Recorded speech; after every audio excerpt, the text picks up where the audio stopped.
केंद्र सरकारने मोठा निर्णय घेतला आहे। मराठी भाषेला अभिजात भाषेचा दर्जा दिलेला आहे। मराठी भाषेला अभिजात दर्जा देण्यात आलाय। केंद्रीय मंत्रिमंडळाने हा निर्णय घेतलेला आहे। आताची सगळ्यात मोठी आणि महत्त्वाची बातमी म्हणावी लागेल।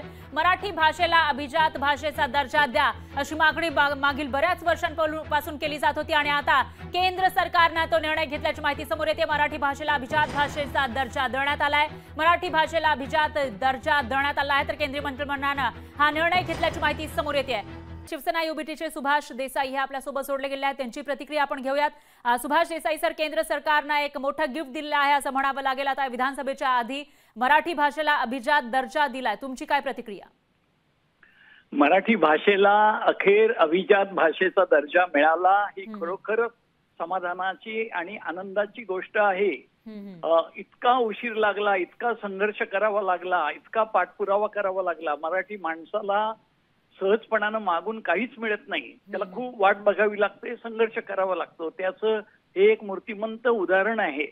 परंतु आता निवडणुकीसाठी का होईना परंतु मराठी भाषेला हा न्याय उशिरा मिळालेला आहे आणि यासाठी किती प्रकारची आंदोलनं झाली। एक तर आपल्या विद्वानांनी, मराठी भाषेच्या अभ्यासकांनी, रंगनाथ पठारे असतील आणि सर्व त्यांचे सदस्य यांनी उत्तम अशा प्रकारचा अहवाल दिला होता आणि मराठी भाषा ही अभिजात भाषेचे सगळे निकष पूर्ण करते हे सिद्ध केलं।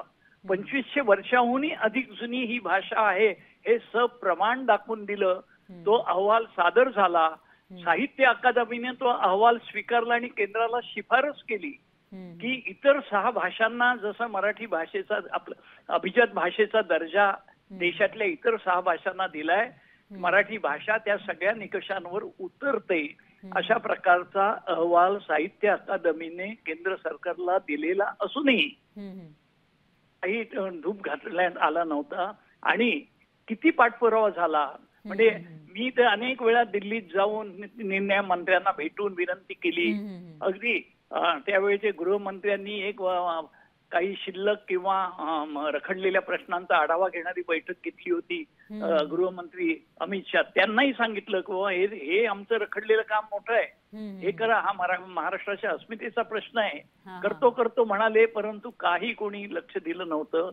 परंतु आता निवडणुकीच्या मतांसाठी असेल काही असेल पण मराठी माणसाला आनंद देणारी अशी ही घटना आहे आणि हे आपण मराठी माणसाला जो आनंद झालाय आज सगळ्या अख्ख्या महाराष्ट्रातल्या 13 कोटी माणसांना नक्कीच आनंद वाटेल, अभिमान वाटेल अशी ही गोष्ट आहे।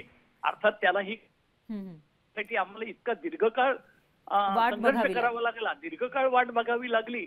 आम्हाला कोणतीही गोष्ट न्यायाची असली तरी सुद्धा सहजपणानं इतरांना जशा मिळतात गोष्टी तशा मिळत नाहीत।